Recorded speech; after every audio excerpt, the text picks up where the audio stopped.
Kufuatia mzozo unaoendelea baina ya Israel na Iran, Rais wa Marekani Donald Trump katika chapisho lake kwenye mtandao wake wa kijamii wa Truth, Rais wa Marekani Donald Trump anasema kwamba kila mtu anapaswa kuondoka mara moja Tehran. Kauli hiyo ya Rais Trump inakuja baada ya maafisa wa Israel kuwashauri wakazi kuhama maeneo ya kaskazini mashariki mwa Tehran mapema leo, wakisema kuwa inapaswa kulenga miundombinu ya kijeshi.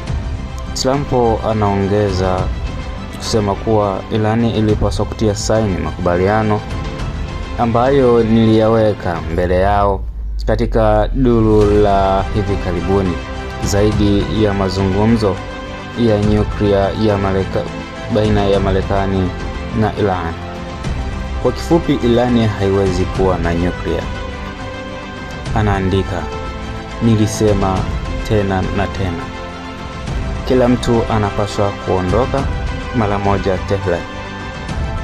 Mwandishi wa shirika la kimataifa la Uingereza la BBC Anthony Zurich yuko Albert, Canada, katika mkutano wa G7 ambao Trump anahudhuria. Mwanahabari wa shirika hilo la BBC alimuuliza msaidizi wa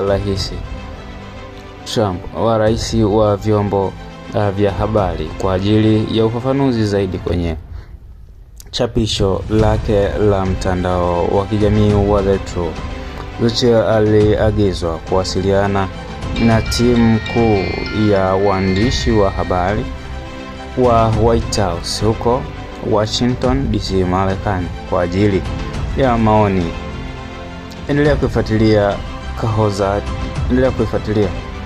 The Star Africa Network. Endelea kujua kile ambacho kinajiri kila wakati. Asante.